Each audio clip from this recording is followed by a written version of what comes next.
தமிழ்நாட்டு அரசியல்ல ஒரு இன்ட்ரெஸ்டிங்கான பேட்டர்ன் இருக்கு அப்படின்னே சொல்லலாம். ஏன்னா சென்னையில ஒரு பிரச்சனை ஸ்டார்ட் ஆகும். ஆனா அதோட சொல்யூஷன் டெல்லியில தான் கிடைக்கும் அப்படின்ற மாதிரி பேட்டர்ன் தான். சோ அலைன்ஸ் பிரச்சனையா இருந்தாலும் சரி, கட்சிக்குள்ள எந்த ஒரு பிரச்சனையா இருந்தாலும் சரி, 2026 தேர்தல் வரப்போகுது. சோ இதுக்கான ஸ்ட்ராட்டஜியா இருந்தாலும் சரி, சென்னையில இருந்து டெல்லிக்கு போனாதான் சொல்யூஷன் கிடைக்கும் அப்படின்ற மாதிரி ஒரு சிச்சுவேஷன் தான் கிரியேட் ஆயிருக்கு அப்படின்னு சொல்லலாம். சோ உண்மையிலேயே டெல்லிக்கு போனா சொல்யூஷன் கிடைச்சிருமா அப்படின்ற ஒரு கேள்வி எல்லார் இடத்துலயுமே இருக்கு. சோ இந்த 2026 தேர்தல் வரப்போகுது. சோ எல்லாருமே பரபரப்பா இருக்கிற நிலைமையில யார் யாரெல்லாம் டெல்லிக்கு போய் சொல்யூஷன் கிடைச்சிச்சு கடந்த ஒரு 6 மாசமா இருந்தாலும் சரி. சோ சில மாதங்கள் இந்த ஒரு இடைப்பட்ட, அதாவது 2025 டு 2026ல இந்த இடைப்பட்ட காலத்துல யார் யாரு இந்த தேர்தலுக்காக டெல்லிக்கு போனாங்க, அவங்களுக்கான சொல்யூஷன் கிடைச்சிருச்சா அப்படின்றதுதான் இந்த வீடியோல பார்க்க போறோம். முதல்ல நம்ம ஏடிஎம்கேவை எடுத்துக்கிட்டோம் அப்படின்னா 2021 தேர்தலுக்கு முன்னாடில இருந்தே பிரச்சனை தான் வந்துட்டு இருந்துச்சு. ஏன்னா உட்கட்சி ப்ராப்ளம் தான், இரட்டை தலைமை.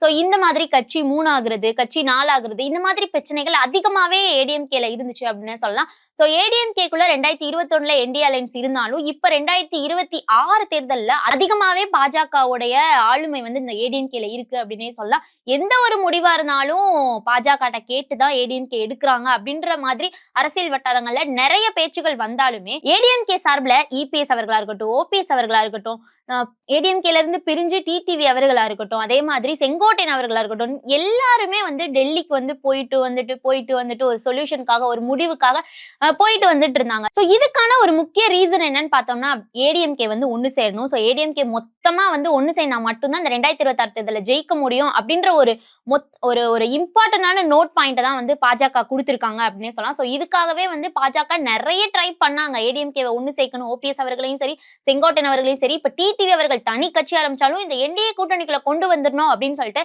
நிறைய வேலைகளை அவங்க பண்ணாங்க அப்படின்னு சொல்லலாம். சோ நிறைய விஷயங்கள் ஷேர் பண்ணிருப்பாங்க. சோ முக்கியமா ஏடிஎம்கேல இருந்து போனாலும் அங்க அமித்ஷா அவர்களை நேர்ல சந்திச்சு நிறைய ஆலோசனைகள் நடத்தப்பட்டது அப்படின்ற மாதிரி நம்ம நியூஸ் பார்த்திருப்போம். சோ இந்த சந்திப்பு எல்லாமே முக்கியமா பிஜேபியோட அலைன்ஸ் டிஸ்கஷன்ல தான் இருந்துச்சு அப்படின்ற மாதிரி ஒரு பக்கம் சொன்னாலும், இன்னொரு பக்கம் ஏடிஎம்கேவோட அந்த உட்கட்சி பூசலை சரி பண்றதுக்காகவே எல்லாரும் போனாங்க, ஏடிஎம்கேல இருந்து போனாங்க அப்படின்ற மாதிரி சொன்னாங்க. இருந்தாலும் இன்னொரு பார்வை பார்த்தோம் அப்படின்னா, என்னதான் பிஜேபி சொன்னாலும் எடப்பாடி அவர்கள் ஒத்துக்கல. அதாவது ஓபிஎஸ் அவர்களையும் சரி, செங்கோட்டையன் அவர்களையும் சரி, திரும்பவும் கட்சியில நான் என்னால இணைக்க முடியாது அப்படின்ற மாதிரி சொன்னாங்க. டிடிவி அவர்கள் தனி கட்சிக்கு போனாலும் அவரையுமே என்டிஏ கூட்டணியில சேர்றதுக்கு ரொம்பவே முயற்சி பாஜக பண்ணாங்க.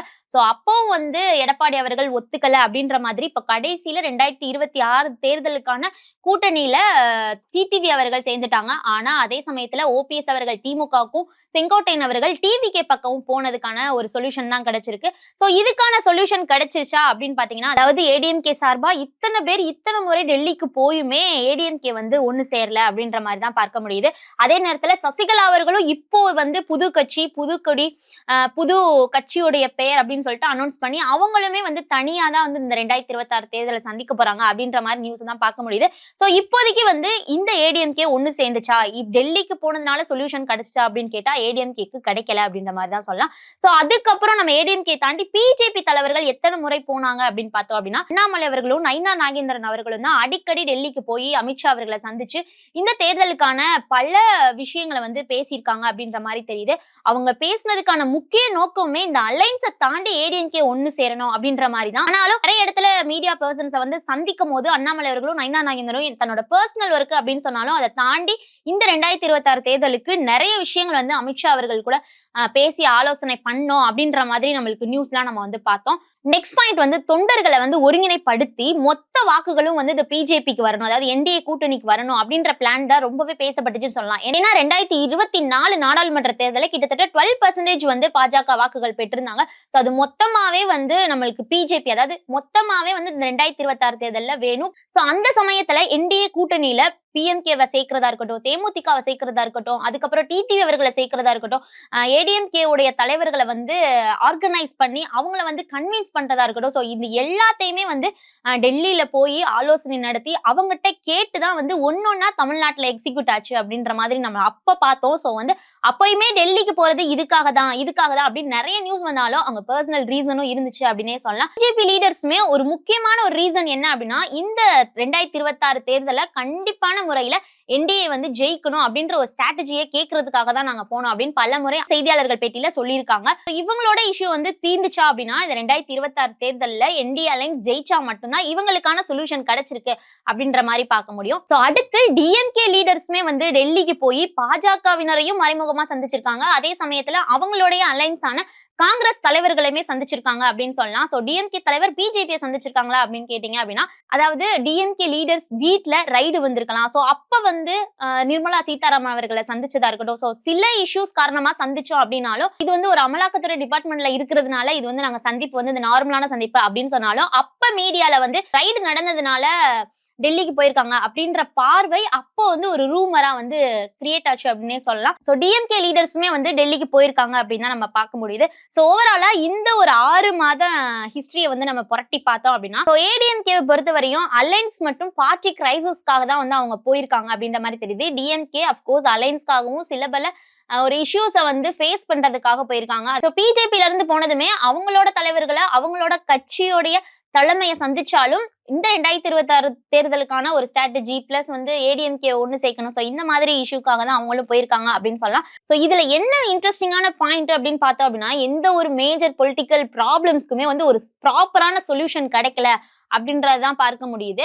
ஏன்னா தமிழ்நாட்டு அரசியல்ல இப்போ ஒரு பழமொழி மாதிரியே ஆயிடுச்சு அப்படின்னே சொல்லலாம். சென்னையில பொலிட்டிக்கல் நடக்கும், ஆனா வந்து அதோட ஃபைனல் டிசிஷன் வந்து டெல்லியில தான் கிடைக்கும் அப்படின்ற மாதிரி. ஆனா இப்போ சிச்சுவேஷன் வந்து கொஞ்சம் டிஃப்ரெண்ட் ஆகி டெல்லிக்கு போனா டிஸ்கஷன் மட்டும்தான் நடக்குது. பட் ஆனா அந்த இன்னும் சொல்யூஷனுக்கான அந்த ஒரு முடிவு வந்து இன்னும் கிடைக்கல அப்படின்ற மாதிரி தான் பார்க்க முடியுது. இன்னும் சொல்யூஷன் பெண்டிங்ல தான் இருக்கு அப்படின்ற மாதிரியும். டெல்லிக்கு போறது பிரச்சனையை தீர்க்கவா இல்ல வந்து அரசியலை இன்னும் காம்ப்ளிகேட் ஆக்கவா அப்படின்ற ஒரு கேள்வியுமே இருக்கு அப்படின்னு சொல்லலாம். சோ இந்த கட்சிகளை சார்ந்த அதாவது ஏடிஎம்கே சார்ந்த தலைவர்களா இருக்கட்டும், டிஎம்கே சார்ந்த தலைவர்களா இருக்கட்டும், பிஜேபி சார்ந்த தலைவர்களா இருக்கட்டும், இவங்க எல்லாருமே வந்து டெல்லிக்கு போறது ஒரு சொல்யூஷனுக்காக ஒரு ப்ராப்பரான ஒரு விஷயம் வந்து நம்மளுக்கு எல்லாருக்கும் தெரியும். இதுக்காக தான் இவங்க போறாங்க அப்படின்னு சொல்லிட்டு.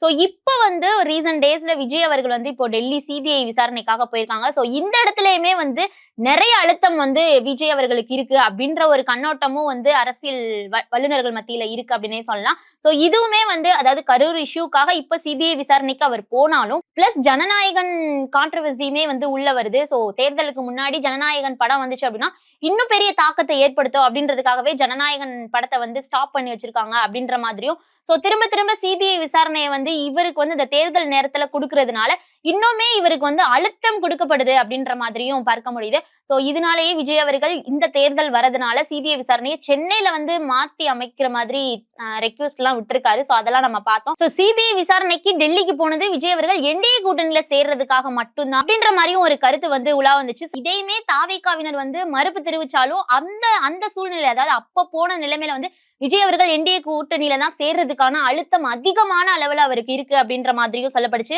இதுக்கு திருமாவர்கள் கூட வந்து நண்பர் விஜய் அவர்கள் ஒரு சூழ்ச்சியில மாட்டக்கூடாது அப்படின்ற மாதிரி கருத்தெல்லாம் அவர் தெரிவிச்சிருந்தாரு. சோ டெல்லிக்கு போனாலே வந்து ஒரு கிரிட்டிக்கலான நிலைமையில தான் போறாங்க.